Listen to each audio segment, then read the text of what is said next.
I was going to call this scanning or alternative access, but I decided that this title that Jamie Boster and I used for an article a couple years back was probably the most descriptive. What happens when you can't touch a touchscreen? We have so many touchscreens out there, but we also have a number of individuals who require augmentative and alternative communication who can't use their hands or who can't use a body part to directly touch a touchscreen.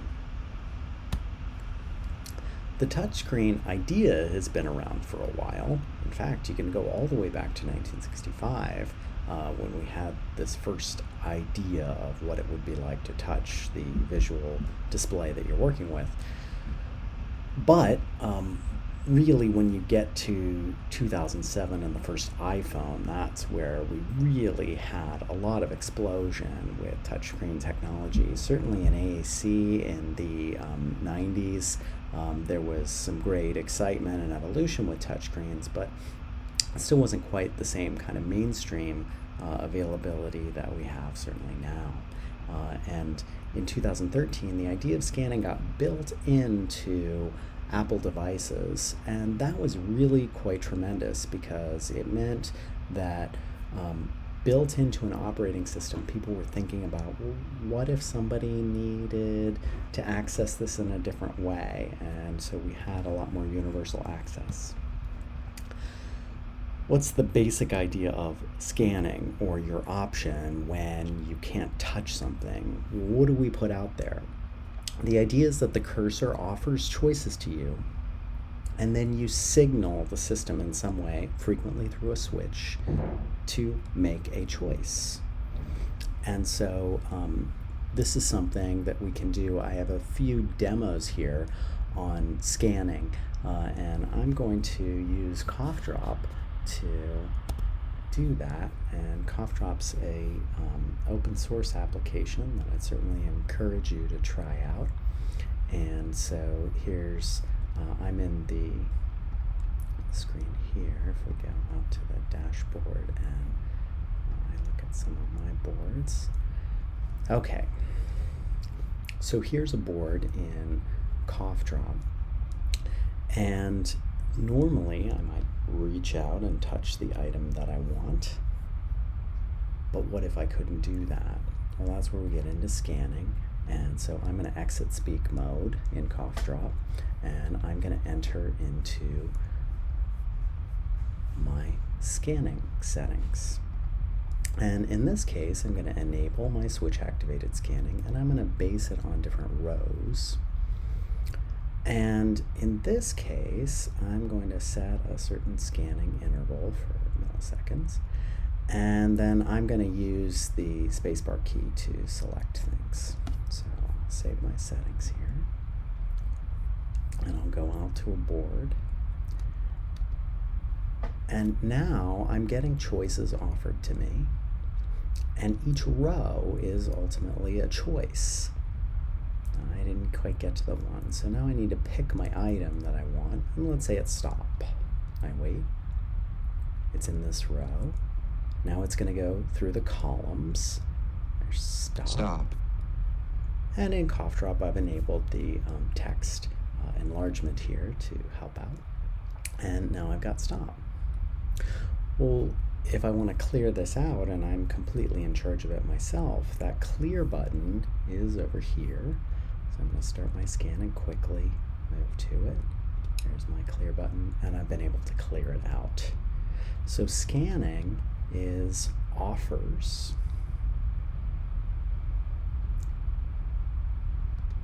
and then signals. Stop. And that's the basics of scanning.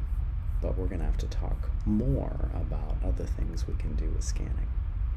So thanks, Cough Drop.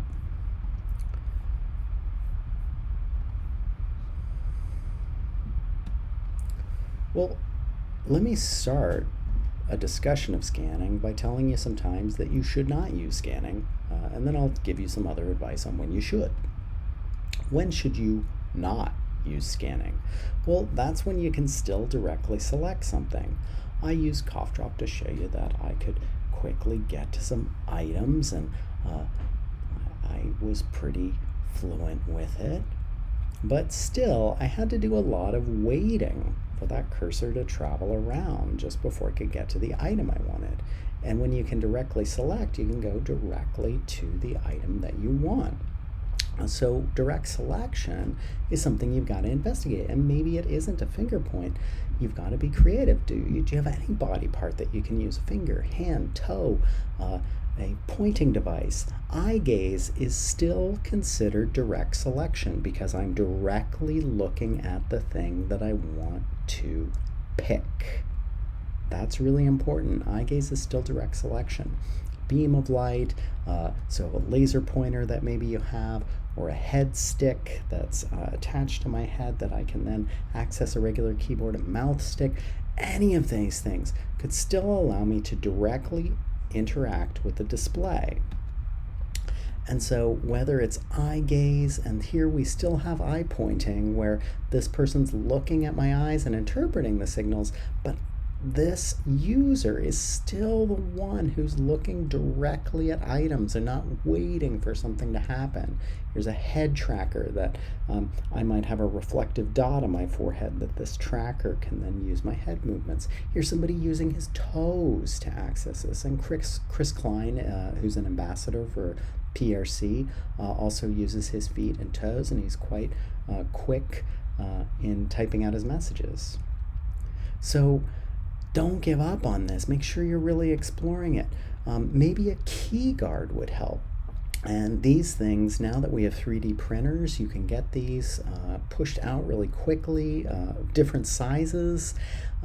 If you know somebody with a 3D printer, or a lot of high schools now have maker spaces and they can print one of these out for you, you can get the plans for these online and put down a keyguard. Why is a keyguard important? Well, because you can kind of drag your hand across a little bit more, and if I set the touchscreen to be not quite as sensitive, I can drag my hand around the display until I get to the item I want and then press it. And so using a keyguard can help me to narrow in on items and help reduce the number of accidental activations that I might have. So even though here we've got an iPad, I can snap a keyguard into it to help me. And so this is another thing you might think of to assist someone with direct selection.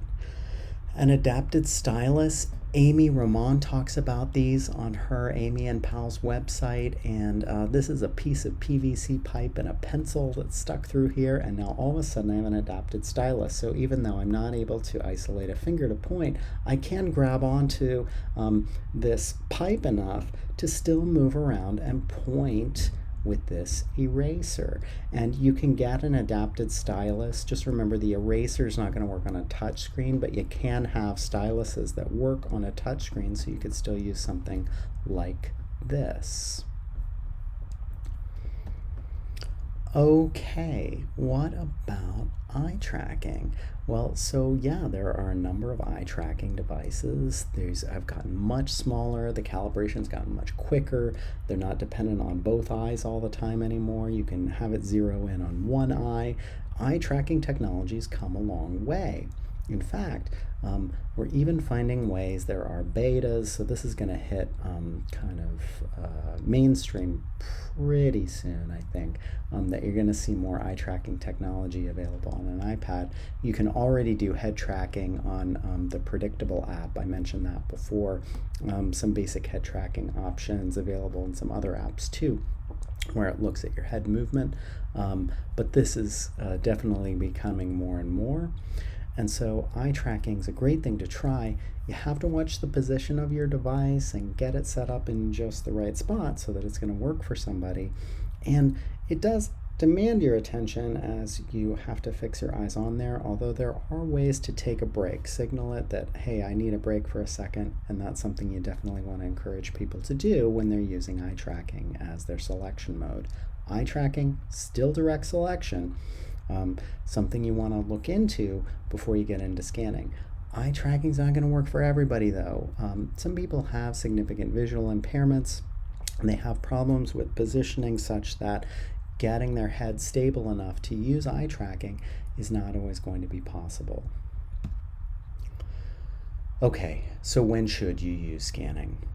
When your direct selection methods you've tried a number of different ways and when they're just not working.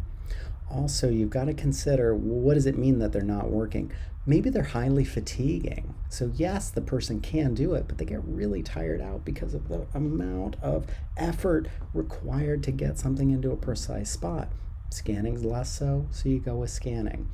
Maybe the options for direct selection have a lot of inaccurate hits. So even if with my Keyguard, I'm still getting a lot of mishits and the thing, oh, I didn't want to say that, and now I got to go back and clean it up. Scanning's not as inaccurate. And then is it as efficient? So if direct selection is possible, but it takes so long to get to the item and scanning's maybe a little quicker, you want to look at that. So when you measure and you're trying to make decisions about should I use direct selection, should I use scanning, you want to consider things like, is it fatiguing, is it accurate, is it efficient? So when else should you? If somebody has a visual impairment or visual disorder that interferes with eye gaze, that's not something, you definitely want scanning instead of eye gaze. If they have a movement disorder, so they can't use eye gaze or a head tracker. If their positioning is really a challenge that interferes with eye gaze or a head tracker, well, that's something you've got to consider. Individuals who have a progressive disorder, so that their needs are going to be changing, their skills are going to be changing, that's something you have to take into consideration. Maybe the person just likes scanning, is able to do it quite quickly, and there are some ways that you can optimize it. That's something you need to consider. So scanning is not just one thing. There's a lot of different patterns that you have, but in scanning, people generally think of just two basic things, and I want to give names to these, and these are important for you to know. Linear scanning goes in a line, and we're going to watch the word cat being spelled here.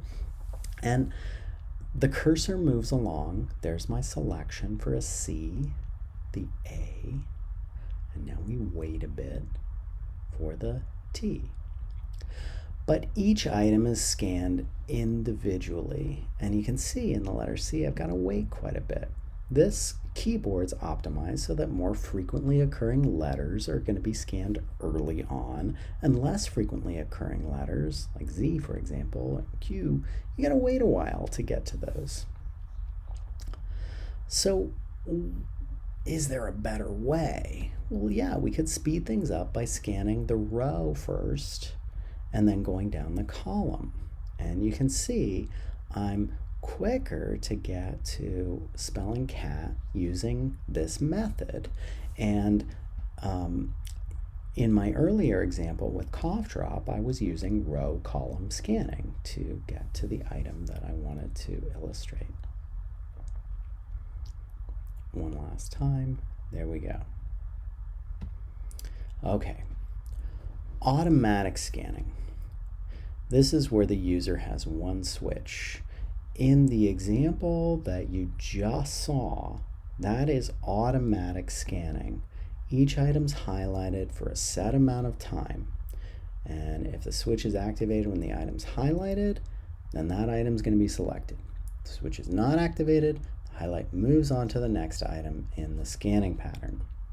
That's automatic scanning. And we can decide just how long that highlight can last. So if we come back into cough drop here for a moment, and I'm going to go back in, I'm going to exit speak mode, and I'm going to go back to my preferences, and in scanning settings, I'm going to see I have a scanning interval, which is like how long is it going to wait here, and I will uncheck scanning start. So this is going to just start automatically here, and you can see I've got row-based scanning, and it goes from row to column. And I'm going to increase the amount of time that I get. Maybe I say that was a little too fast for me to wait, and I'm only going to use one switch. My switch in this case is the space bar, but as you can see later on, it could be anything that we hook up to signal a click or something to my computer to say stop, whatever kind of input we give it. All right, so I'll save my preferences here, and let's see what happens when I have this scanning interval changed a little bit. We'll come back to this quick core board. it's a little bit slower. Now, that was done in milliseconds, but I've been able to slow down my automatic scan so that I get a little more time to really recognize, oh yeah, that's the row that I want to be in, and I get a little more time to say, okay, I'm waiting for my next. There Stop. it is. Okay, so I'll exit out of my speak mode, go back into preferences, come back down and say, yes, that was a little too slow. I think I'm going to take it back down here, and we'll save that. I want a little bit less time. Let's see how that goes. And you can see the scanning patterns a little bit quicker. This is something we're going to have to measure out with users before we can decide, yeah, this is the pattern where the person is. We've balanced efficiency and effectiveness with accuracy. All right, thanks again, cough drop. So that's automatic scanning. And as you saw, the basic adjustments were the scan rate. How many seconds for each item to be highlighted? And then you're going to consider, well, what's the switch we're going to use? How do we signal that, yes, this is the thing I want? You might adjust the timing to include the number of times it's going to loop around, or how long you have to hold down the switch to activate an item, so that if we just bump it, that's not enough. You got to really press the switch very deliberately. And for people who kind of bumping into a switch, then that might be something that you play around with. Who do you use automatic scanning with? This is for users who have at least one reliable way to hit a switch on this or the screen. You can use the whole screen as the switch too. It may be difficult for the user to hit the switch. So you need one kind of hit. And for people who have a lot of very significant physical disabilities, a lot of trouble controlling movement, you may just be shooting for that one movement that you can have, and then you rely on automatic scanning for the rest. These are people who can handle timing and attention demands, and once the item they want is highlighted, they can relatively easily activate their switch and then recover to hit the switch again soon. Because if you saw in my row column, I might need to hit it 2 times in a row for that first item in the row. I've been showing you examples on Cough Drop. You can group items in different ways. Here we have a quadrant that's grouped, and then it will select within the quadrant. Here we have an iPad, and I'll get to iPad scanning in a moment, but again, we have a row that's highlighted. And you can even get these simple digitized systems that will still scan. We're using lights here to light up different items, and we can scan on this box as well.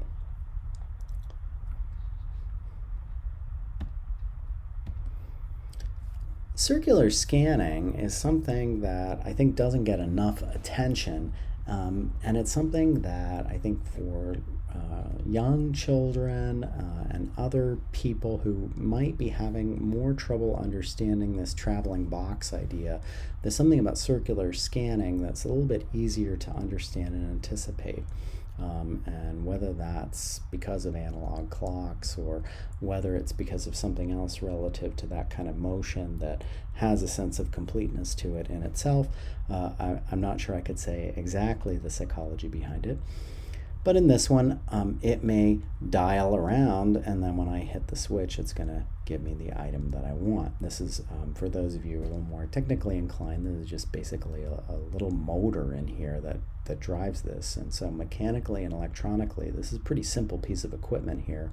And I could swap out the different items that I might put on an overlay. So kind of a handy little box here to have, actually, for some situations. Okay, let's talk about two-switch scanning here for a moment. So right here we've got a hook, which is an interface that allows me to directly connect these 2 buttons here. These are switches. They're going to signal the iPad to move through and do some scanning. But I now have 2 buttons to allow me to move through my scanning pattern. And so in two-switch scanning, you have 2 different buttons or switches, and you have one that is called the stepper switch, and that's going to move or advance my highlight along. And then I have another one to pick, the picker switch or the selection switch that selects the item that's currently highlighted. And so the adjustments that you want to make here are whether you're going to use an external device or whether you're going to hit the screen. You can use the screen for one thing and switch for another. I mean, you can use all different kinds of combinations here. Who is two-switch scanning for? Well, these are for people who have two reliable ways to signal the computer system, and one of them's got to be pretty easy and less effortful, pretty reliable, that you can do repeatedly. And that's the one you're going to use to step through your scanning pattern. And then these are also for users who have difficulty with timing and attention, demands of watching and waiting, understanding that they've got to wait for a cursor to move through. And so two-switch scanning can be something great for people who are new to scanning, and you get some more control over it that you can show them. But they've got to have those two reliable movements, and that can be tricky to find sometimes, especially with people with really significant motor impairments. Okay, I'm going to go in this time, and on my scanning settings, I'm going to set this to 0 and say, I don't want you to automatically scan at all. I'm going to control this. I have a select key, that's going to be my picker, and I have a next key, that's going to be my stepper key. So I'm going to use the right key to advance and the spacebar to select things. And so I'll just save that and come back to my core board. And now, in this case, I can move through the different rows and highlight those first. And then I'll select that one with my space bar. And then I'm going to advance each time. And I'm in charge of that. And I got to stop. And I'll select that, and now I've gotten to stop again. And so this is my two-switch scanning. And in this case, I can't go back though. I don't have a back button set up. Remember, I just have forward or select. So I have to go all the way through my pattern. And I'm trying to get to my clear button. There we go. And now I've cleared that out. So thanks again to Cough Drop. Okay. So let's talk about a resource from Linda Burkhart, and she's a very talented clinician. I'm not sure if I can stress that enough. She has anecdotal support, so she's a clinician who publishes a lot of resources for people, and she works with so many different people. She's got a huge range of clinical knowledge, and she's put out a lot of great resources over the years.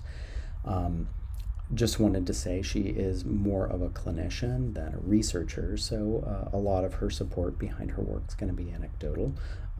She describes getting started with scanning, and she's got this set of activities that she sells through MindExpress. And MindExpress is a really interesting site that will distribute a number of different free activities, and they've got a really friendly sort of pricing platform that you can go through here.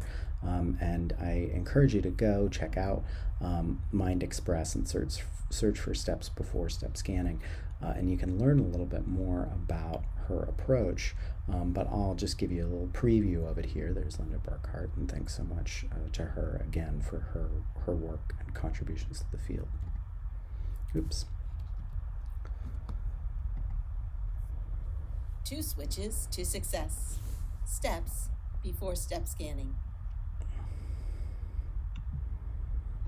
Hi, I'm Linda Burkhart, and I'm going to show you some software activities that I've been creating in the program MindExpress by Yabla.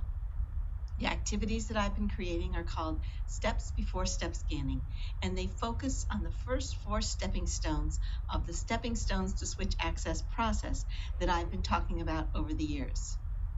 The first 4 steps cover the very early stages for children who are just getting started using switches. So step 1, cause and effect, directly associating the child's movement that it causes something to happen. Stepping stone 2, where now the child begins to understand they can have and impact, but they need practice and broadening of that understanding so that they begin to understand that they can move different directions or different body parts to make different things happen. So it's not just one event that they're learning, but they learn different functions and different locations. Stepping stone 3 is 2 switches, 2 functions, which is now where you get into discrimination and problem solving. So now one switch does one thing and the other switch does something else.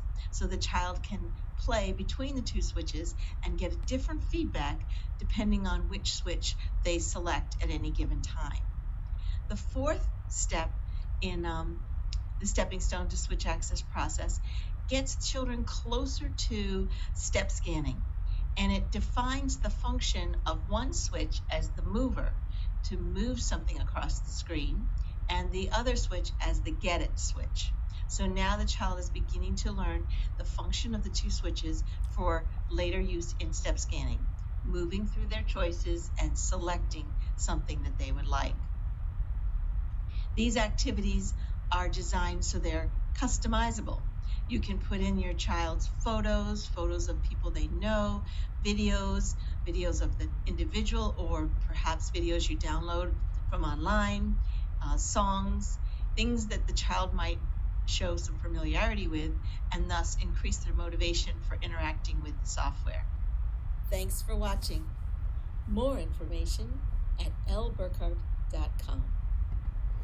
And certainly thanks again to Linda Burkhart for this. I will say that this is her ideas and interpretation based on her clinical experience of what the component steps are to learn to build up to step scanning.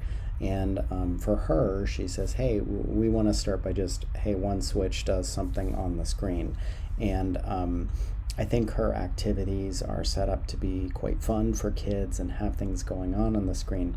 The only thing that I would say as a word of caution, and I don't think Linda Burkhart is sort of saying this at all, but I've seen kids spend a lot of time in this cause-effect stage.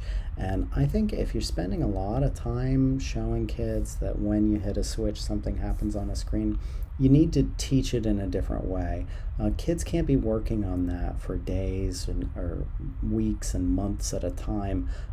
That shouldn't take that long. And if it is, you need to think about this in a different way. And reconsider your scanning, reconsider your teaching, use a different analogy, find some other way to do this, but please don't spend tons and tons of time teaching cause and effect. That's something I've seen kids working on as long-term IEP goals, and I really think there are other ways that you can try to get at breaking down this process for scanning, or think about a different kind of communication modality that you want to emphasize for somebody based on where they are in the communication matrix. So again, something else to really think about and consider. But otherwise, really, again, appreciate Linda Burkhart's contributions. Inverse scanning, I'm not going to spend a whole lot of time on, other than to say that in this case, when we're going to lean on the switch and then wait till you see the thing you want, and the user touches the screen as each item's highlighted for a set amount of time. When the user stops touching the screen, what's highlighted is selected. So it's sort of the opposite. You lean into the switch, the items go through. When I see the one I want, I actually let go, rather than signaling when I've seen the right one, I let go when I see the one that I want. You can adjust the number of seconds each time here. This is for users who can easily keep touching the screen, and then it's the lifting up that they have more control and precision over. So this kind of exit on, when you exit, that's your selection. That can be something to consider for some individuals. Auditory scanning, and in this case, when you have individuals with really significant visual impairments, so now I can't watch a scan pattern travel, whether I'm the one driving it through step scanning or whether it's automatically happening, whether it's inverse or whatever, I can't see the display very well. And we're still talking about people who can't direct select either, because there are certainly options like with VoiceOver and a lot of the visual accommodations they have on a number of different devices. People who direct select can still interact with things. We're talking about people who need scanning but can't see the display very well. And in those cases, when you need scanning and can't see the display very well, that's when you need auditory scanning. And let's just take a look quickly at an example here.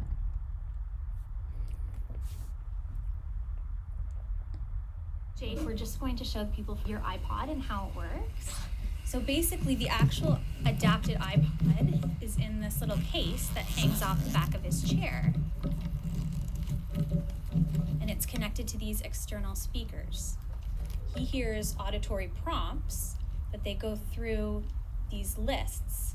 As he hears the prompt, if he wants to say that or go into that specific list of options, what he does is activate the external switch with his cheek. So the switch is right here. Never mind. So Jake has said, never mind. When it's going through the list of what he might want to say, it's sort of his thinking process. So it's a quieter voice. And then when he selects it, yes, this is what I want to say, and he moves his cheek, it says it louder. And that's when we know that we can respond to that because that's something he's actually chosen. I want Spotty. I want to talk with someone. I want to go for a walk. I want to go for a coffee. I want to go for a coffee with Mommy. Okay, we're gonna do that. Yay! All right, great clip. So also added in here was the concept of private announcements or softer announcements just to the user of a cue for what might be offered as a choice. And then once the person makes a selection, a much more public or louder offer that everyone can hear. A lot of times there'll be a private speaker for that person to listen to. There could even be headphones that somebody can just listen to the prompts themselves. And then the other signal comes out of a public speaker. So instead of a cursor, we have these audio cues, and you set your device up to give those kind of cues. The audio cues played at a softer volume or through a private speaker, and then the selected item is played more loudly. And so once again, if we come back to cough drop here, and I go into my preferences, and I look at scanning settings, I do have an opportunity to speak audio prompts while scanning. And so I could get those audio prompts offered to me. Something you need to consider, I'm going to turn these on, and I still have my step scanning on here, so I have a little more control. Header. It says header for the top row. Row 1. And row 1, it just says row 1. I can help get in there, and when you do auditory scanning, you want to give your rows meaningful names, or you better be pretty clear in helping that person to understand what items are in row 1, because row 1 not quite as descriptive as understanding as sort of knowing that my activities are in row 1 and that people are in row 2, or row 1 is school and row 2 is home and row 3 is swimming, and things like that, where I can have a sense to track, well, what kinds of items am I getting into? Because row 2. Now I just have row 2, row 3, row 3, row 4, row 5, row 6. And then once I go across, I'll hear Who, each item announced. when, where, stop, stop, And then I header. can make my choice. All right. Thanks again, cough drop.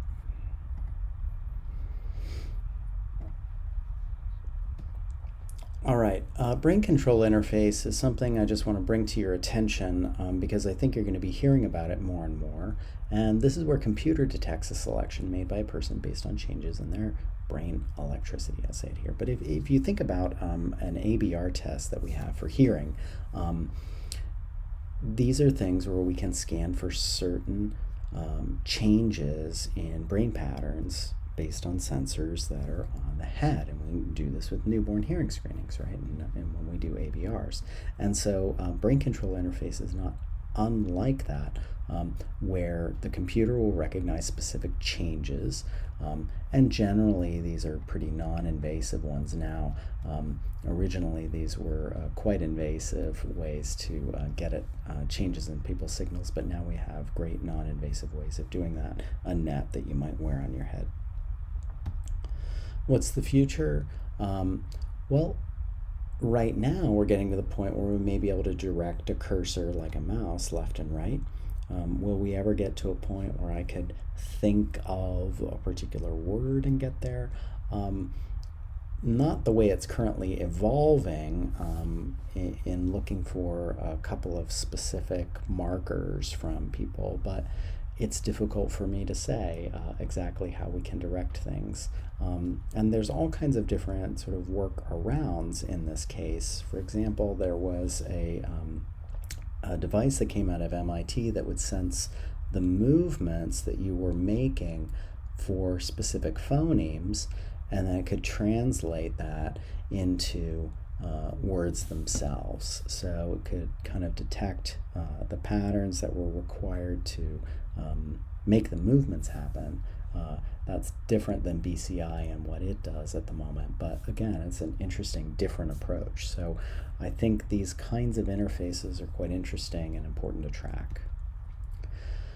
Okay, partner-assisted scanning, something I've talked about before, but since we are talking about alternative access here, I just want to quickly mention this as a method where you can work with somebody else, and when you have a partnership, you can really optimize scanning quite a bit. So let's do that.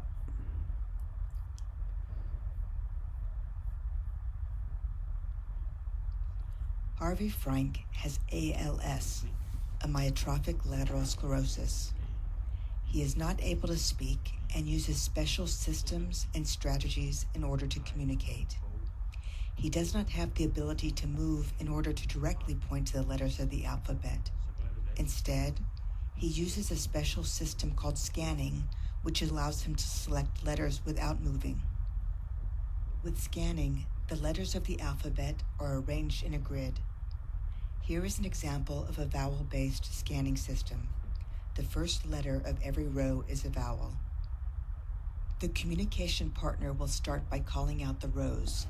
For example, is it row A, E, I, O, U? Let's start again from the top. Is it row A? The person indicates that they want row A. Is it A, B, C? The person indicates that it's letter C. They have just selected a C. Harvey and his attendant, Silva, are so familiar with the layout of the alphabet chart that they don't need to have it in front of them. A person can use whatever movement is easiest for them to indicate yes.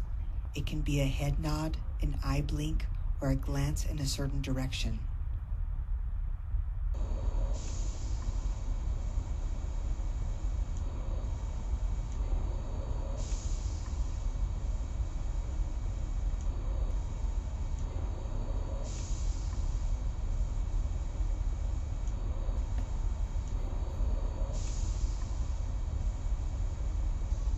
A,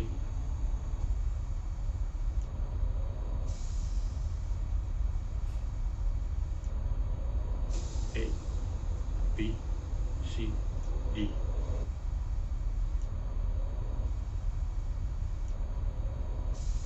First letter is D.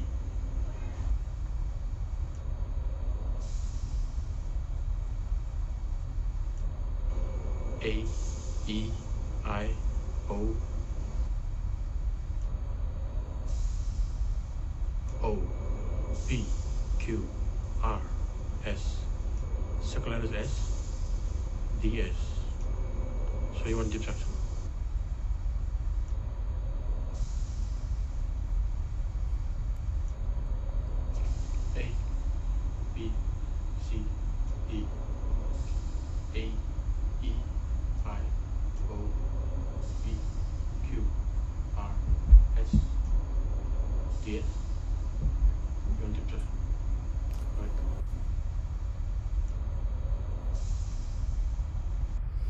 So I played the entire clip there just because I wanted to point out a couple of things.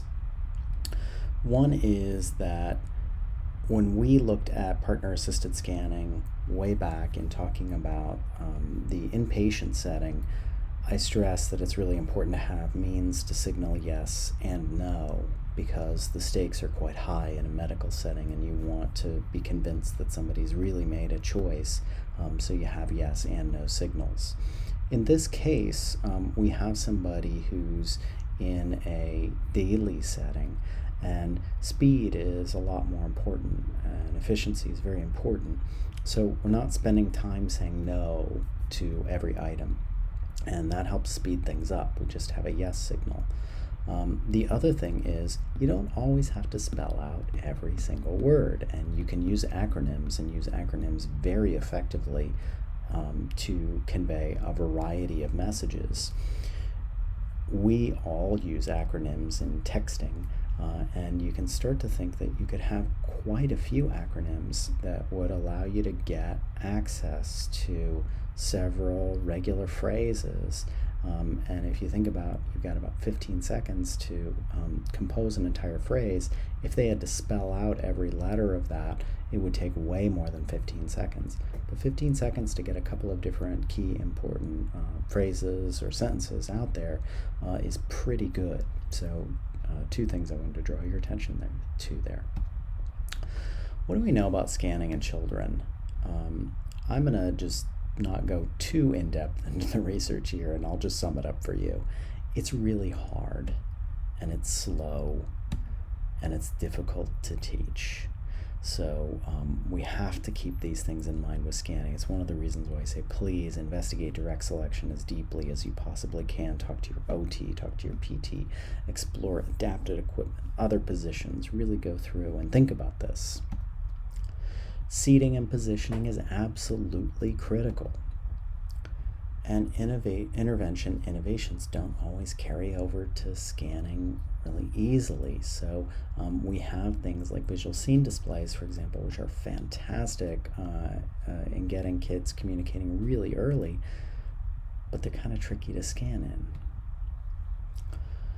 Let's talk about scanning interfaces on dedicated mobile devices. What do you need to do this? You need a switch and you need a device that's capable of scanning. Not all dedicated devices are capable of scanning, especially some of these simple digitized systems that I talked about earlier on in the course. Many of them don't have scanning available to them. You might also need a mount if you don't have one, and the mount could be for your device, and then you might need a different mount for the switch itself. And if you're using a mobile device, you may need some kind of extra peripheral to connect your switch to your device, or you may need to go through a procedure using a Bluetooth system to get those things connected. There are tons of different switches out there of all shapes and sizes. Why do we have so many? Well, we're talking about a different target area for things. And as you work with your OT and find out what the physical capabilities are for some person, you may find you have a large target area to work with or a very small target area to work with. You may find that you want something that's very flat. You may find something that you want is kind of inclined. You may find that having a mechanical movement to press down the switch against a little spring resistance is really important, and in other cases it's not. You may want a switch that all you have to do is come close to it for it to activate. And we have all of those options, including some things that are maybe a little more fun to press as well to get kids going. I want to talk about a couple of other innovative switches just for you to keep in mind. A wobble switch is something that you can mount in a lot of different ways and reach out and touch, and you can angle it in so many different directions that it's really flexible in terms of accommodating a lot of different movements. It just is something you can move in lots of different directions, and the switch just recognizes any movement of this wand here. The EMG switch, and Amigo is something that we've got here that I'm going to show you.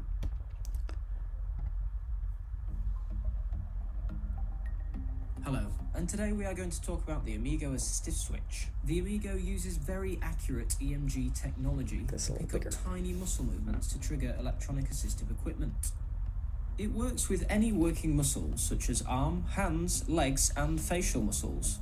With the Amigo, you can also adjust the sensitivity threshold to allow you to detect even the slightest of muscle movements. The Amigo was designed for people with degenerative muscle movements to use as a switch access to control computers and tablets with their favourite software. To start with, let's take a look at the patient unit. You will receive one Amigo patient unit in your kit. This patient unit is used for detecting muscle twitches. On the back of the patient unit, you will see two square sensors. These sensors will make full contact with the skin and are key to picking up muscle signals. The power switch can be found on the front, as well as a small LED light to indicate things such as power on, picking up a signal, and low battery. Next is the base unit. The base unit acts as a connection between your chosen hardware, such as a laptop or tablet device. It also gives you the ability to control the sensitivity of the patient unit sensors. Let's take a look at each of the buttons on the base unit. From your top left, you will see buttons 1 and 2. You can use up to 2 patient units with 1 base unit, allowing you for further switch access. The 1 and 2 buttons correspond to the channel in which your Amigo patient unit is paired with. Patient units are paired during the manufacturing process with the number 1 channel as standard. Below these buttons is the audio feedback button. This gives you the option of different audio feedbacks, including the bleep function. Moving on to your top right, you will see the power button used for powering up the Amigo, as well as powering down. Then below these are the plus and minus buttons. These are used to control the sensitivity threshold and will be key to accurately getting the best signal position for a user. In your box you will find 2 connecting cables. The standard USB cable, which plugs into the back of the base unit and into your chosen device, and the standard audio cable that also goes into the back of the base unit and into your chosen device. You will also find a plug which can be used for charging. To do this, plug the USB into the plug and into a safe wall socket. To charge the Amigo, ensure the base unit is connected to the USB cable and place the patient unit sensor side up on the center of the base unit. The LED next to the power button will flash to indicate charging. In your kit, you will also find 2 different ways of attaching the Amigo unit to a working muscle. These include the Velcro strap with medically approved silicone holster and the medically approved sticky patches. To use the Velcro strap, simply place the patient unit into the holster and wrap around the muscle as demonstrated here. Be careful not to wrap too tight, as users may find this uncomfortable, and remember to always make sure the sensors are making full contact with the skin. The sticky patches are designed to be an alternative to the Velcro strap. They can be placed on any part of the body, and the adhesive patches will last a number of days depending on usage. To attach the sticky pads, place the Amigo in the holster and affix the sticky pad onto the holster as demonstrated. You can now cut down the holster if required and stick to the necessary muscle. Thanks for watching this introduction video to the Amigo. If you'd like to find out more, please visit our website at www.amigo.co.uk. And Amigo is something that we can also get here in the States as well, but this Think Smart Box is something that is based in the UK. All right, one more switch to talk about from Tash, and this is the scatter switch, and this is going to be a motion sensitive switch, and one of the applications here is illustrated very well in this extremely short video.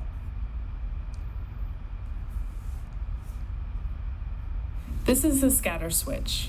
It's activated by movement using motion sensors. And in this case, we've set up a motion sensor to be on the frame of a pair of glasses. That way, you can activate the switch just by blinking.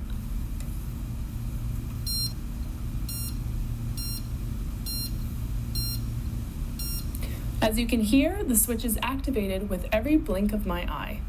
That means you can access your smart device just by blinking.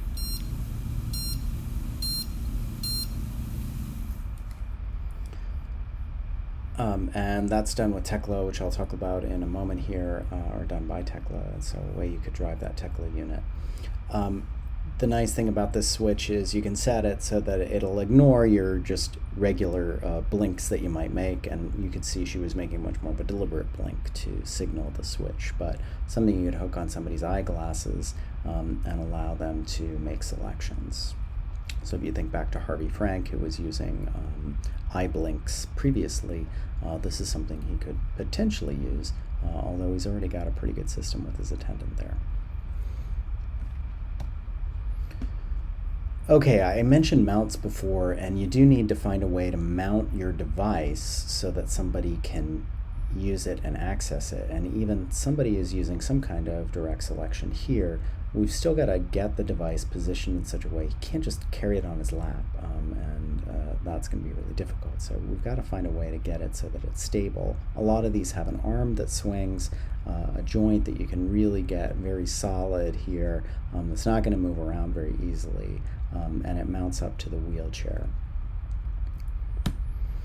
You also may need to mount your switch in a particular location. If somebody's going to be using it with their head or their elbow or their hand repeatedly, you need to have a switch that can stay pretty firmly in place and that you can get positioned exactly where you need it, and it's going to stay there. So switch mounts are really important as well. Then your device to connect your switch to a mobile device or your whatever else it is that you're using. We have some different options. Tekla, as mentioned before, is a great device that lets you hook up a variety of switches, also run different environmental control units through the Tekla. So basically you get your switch to, or whatever device it is, to pair up with this base unit, not unlike what you saw previously with that EMG switch. The hook is something that's a little bit more hardwired, so you can see it here. The hook device is going to plug directly into my iPad, and then I can connect switches up to it. The Sidekick is a device that I can connect a trackball, in this case, up with my iPad. As you saw before, this is a wired one, so really any USB kind of device. I will say there are a lot of Bluetooth-based pointing devices nowadays, so you can find pointing devices that work via Bluetooth, but some more specialty ones, and ones where you might not want to fiddle quite as much with is my mouse charged or whatever running all the time, or my Bluetooth pairing, which definitely can be a bit of a problem when things become unpaired. This works quite well. So hardwire connection here for any really wired peripheral. Okay. So let's talk more about mobile devices. And before mobile devices, most high-tech AAC systems offered some kind of scanning.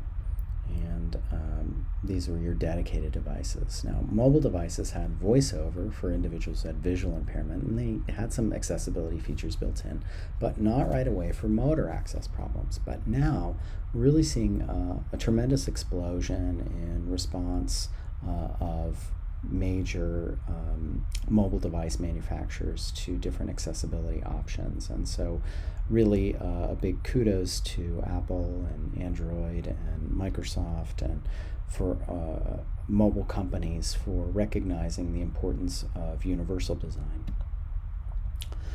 So within Windows, you have a lot of options in Windows 10 for accessibility features, including magnifications options, which I've talked about previously, text-to-speech, on-screen keyboards, even that captions that are done in real time or translation done in real time.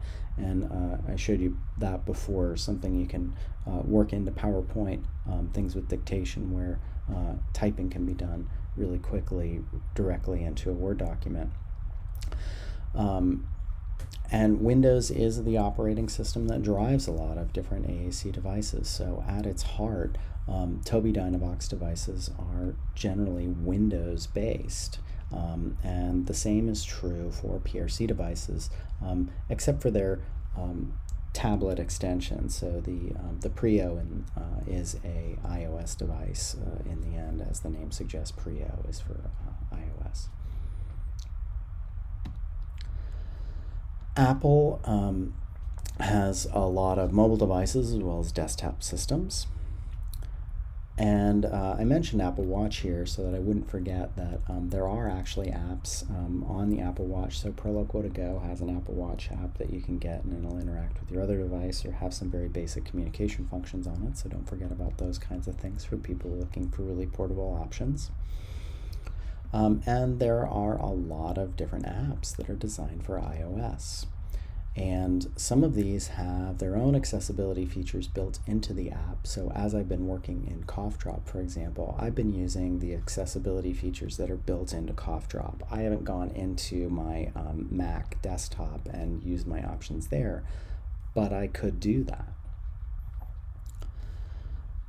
Apple accessibility features, so there's a lot with gestures and 3D touch now that are great for people who are using gestures, but they have other ways of emulating these kinds of gestures through a lot of switch control and assistive touch features. And some of these I've talked about before on assistive touch, where I looked at using a pointing device, for example, and others of these I'll mention now. The switch control feature in Apple devices is built right in, and it has a number of specific settings and possibilities. You can set up an external switch, so any of these buttons that I've talked about previously. You can have a camera switch where it's going to use the device's onboard camera and watch your head and how it moves and take that as a switch activation or a signal of yes, I want that, or advance, for example. And you could use just pressing the screen as a switch too. Voice control, something I mentioned, is that you can use something called continuous overlay and access an iPad by using numbers. So it's for people who might have a dedicated device, they want to run an iPad, but they don't want to set up a whole bunch of different accessibility features on there.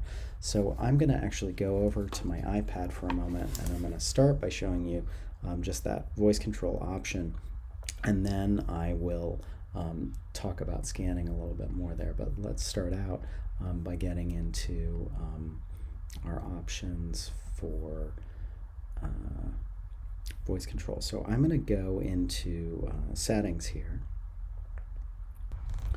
Now I'm going to go to accessibility options. And here I'm going to go into my voice control settings. And I'm going to turn voice control on, and now it gives me a little microphone here because it's listening to that. And I'm going to go to continuous overlay and put item numbers on my display. And now I've got a chance by speaking numbers to then activate specific items on my iPad, so that I just need to say the numbers of things rather than going through and touching something. So I can use actual numbers to make a selection. You can also use voice commands on a dedicated device to run something like Amazon's Alexa.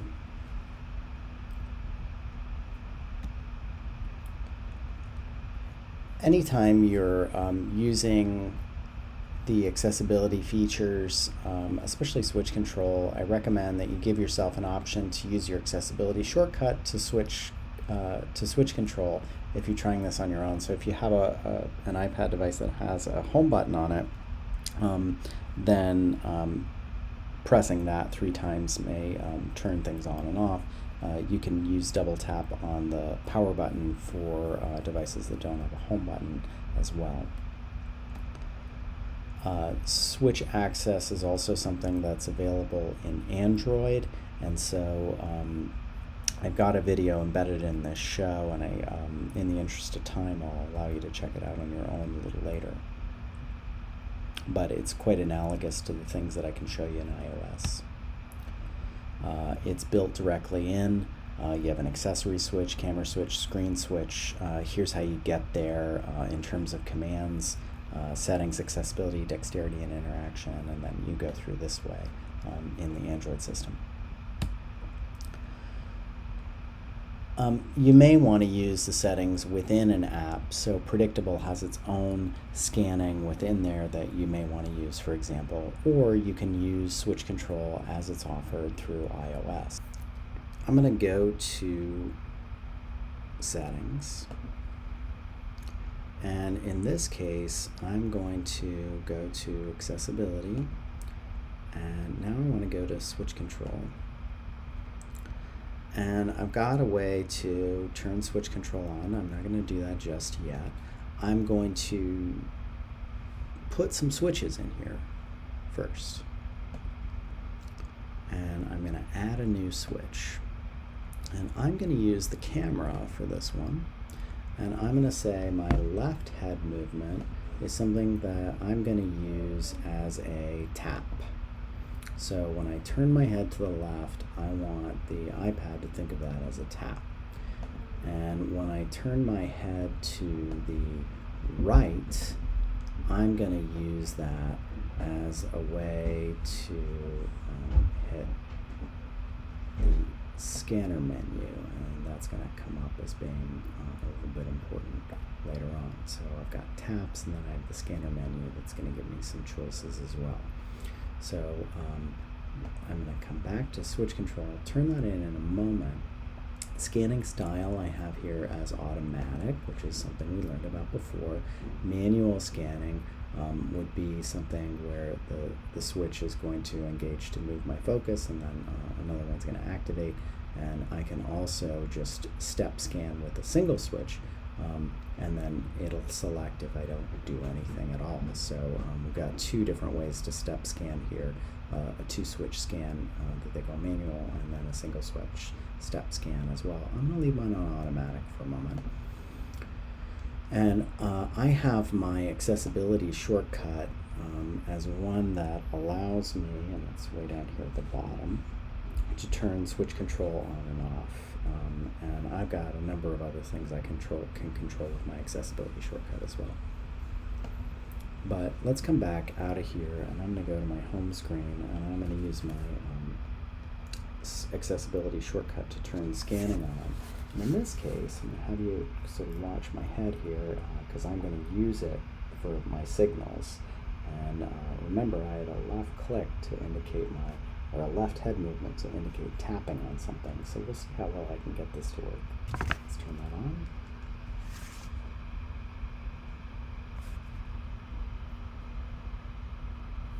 Okay. It's scanning through. Let's see if I can get to zoom.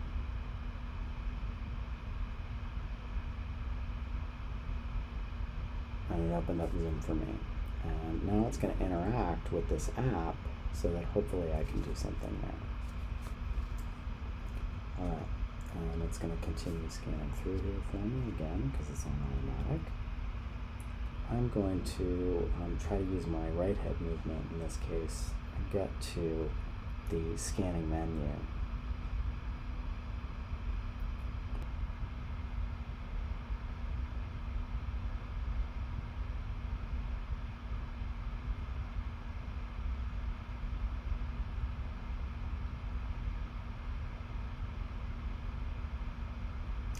Now I'm in the gliding cursor mode where instead of a scanning bar traveling down the rows and columns, I have a single bar. I'm going to try to get to zoom again. And we'll see how well I do with my taps. I kind of missed.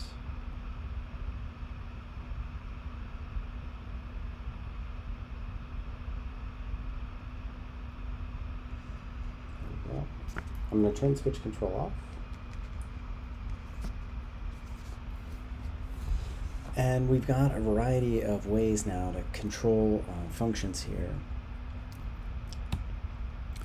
PRC's Corescanner is a really innovative approach, I would say, to teaching scanning, and it's a set of pages that are designed to take somebody from one kind of icon into being able to do a whole bunch in a very systematic way, and it's done by using something called cornerstones in the approach.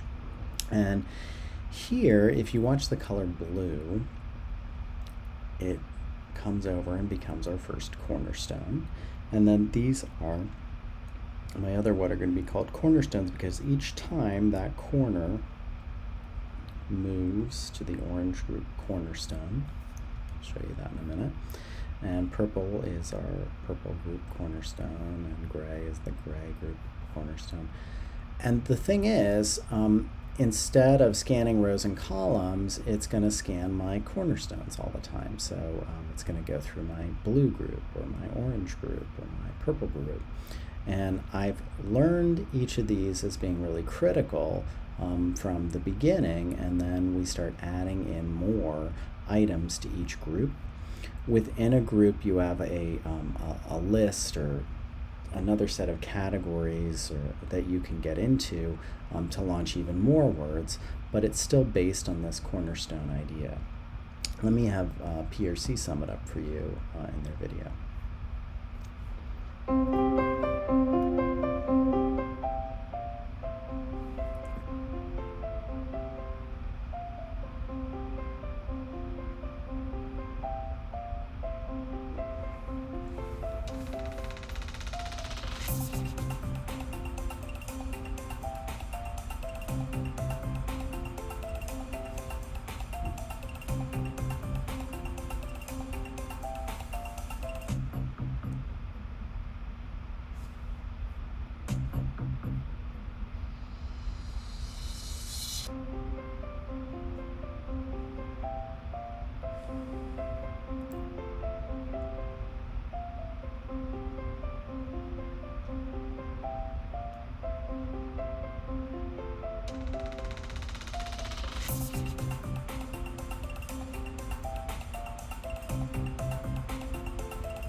Remember though, Corescanner still is going to be using core words as its base. Core words are single words, and in some cases, if you're having to work pretty hard to get a word out, a phrase might be something that's more powerful. Additionally, the content might be carried through a fringe word, and that could take a little more doing to get to. So I think we're still learning quite a bit about this approach, but I certainly commend PRC for at least rethinking scanning, trying to find a way that you could teach it and in a way that would be expansive and powerful and really scaffolded, and each piece of it build on each other so that you can get to more complex interactions. So really something to keep in mind if you're thinking about a PRC device, but you have somebody who scans. This is really critically important.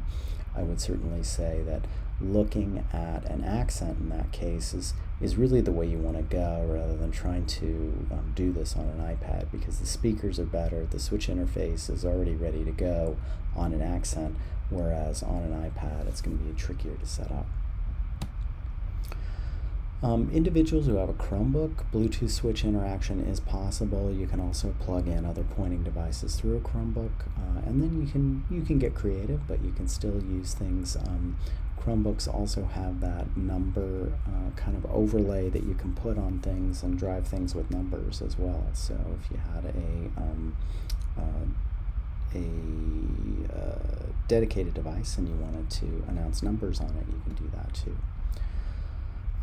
Just very quickly, in your casebook, there are two important cases. We've got Sam's case, and you can see here Sam uses a wheelchair, and this is the headrest that he's got. He's got a chest strap to help keep his seating and positioning. Sam's 6 years old. He has spastic quadriplegic cerebral palsy, so quadriplegia. You can see we've got involvement of all four limbs, and spasticity is something that we've got, so a real more tighter contraction. He lives with his parents and younger brother, attends public school, and he splits his time between special education and inclusive environment. He's listed as having a global developmental delay. He's got truncal hypotonia, so hypo, in this case, not enough tone in his trunk. So you saw that chest strap there. And he's got upper extremity dystonia, so a dysfunction in the tone there. So you can't say it's not too much, too little, just problems with tone in general in the upper extremities. He has incomplete head control, so something like head tracking is not going to work out great for him. And he receives PTOT and speech language therapy services. He makes very occasional vocalizations. He can gain attention through a vocalization and can kind of say yeah, but really can't differentiate much speech beyond that. They've tried to work with him on increasing vocal play and imitation, but haven't made a lot of progress here in terms of speech intervention.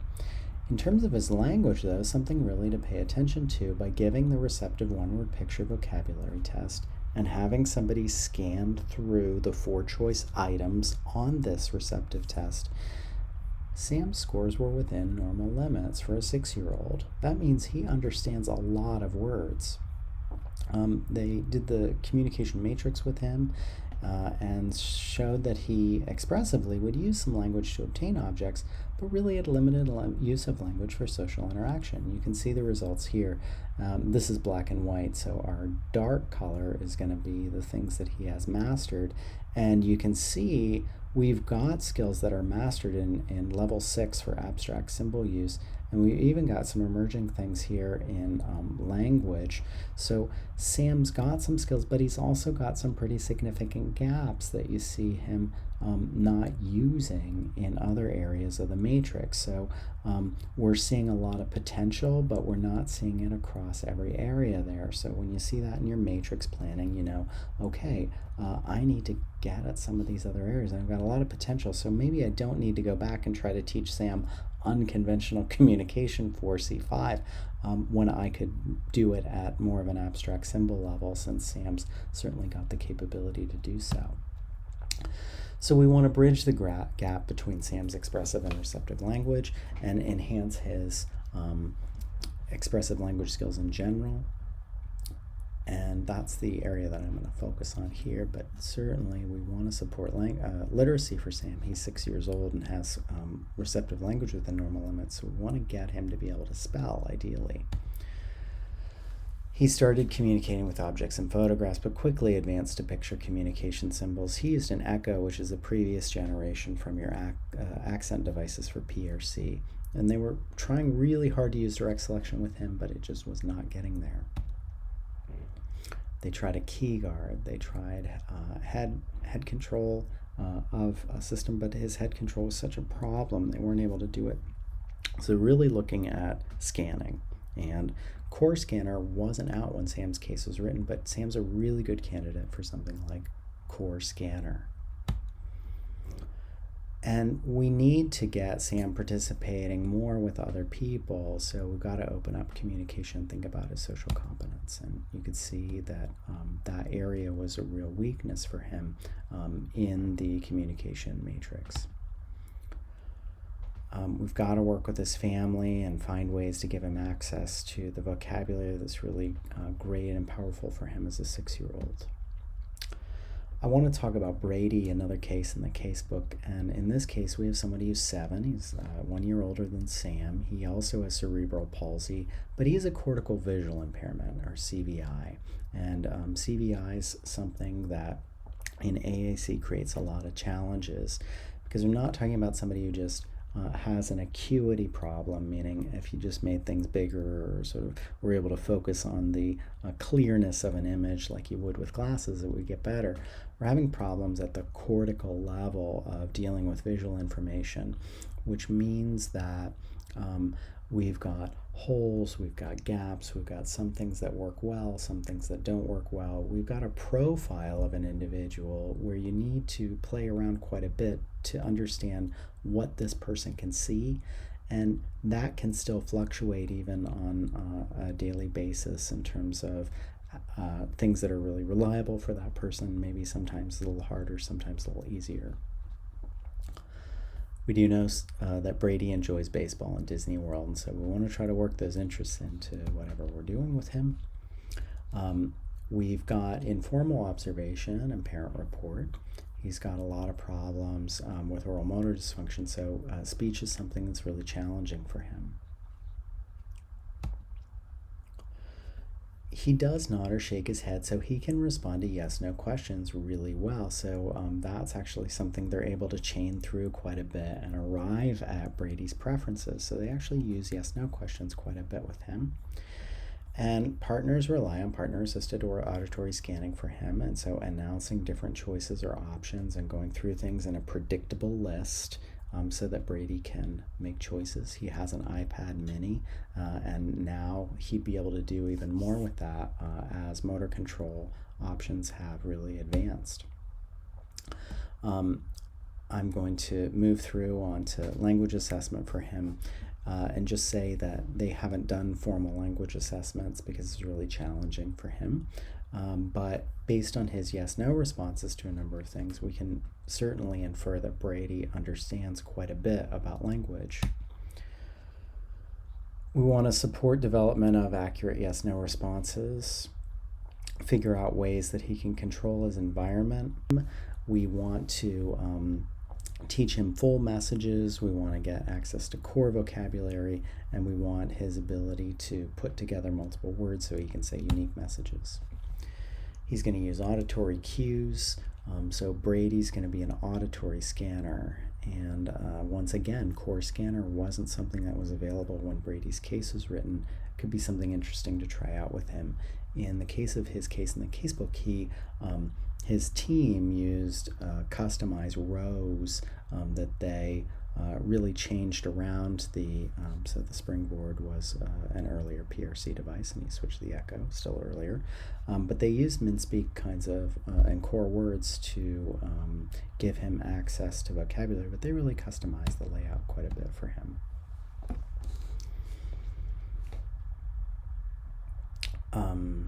So he was listening to auditory cues and accessing categories and then messages within there.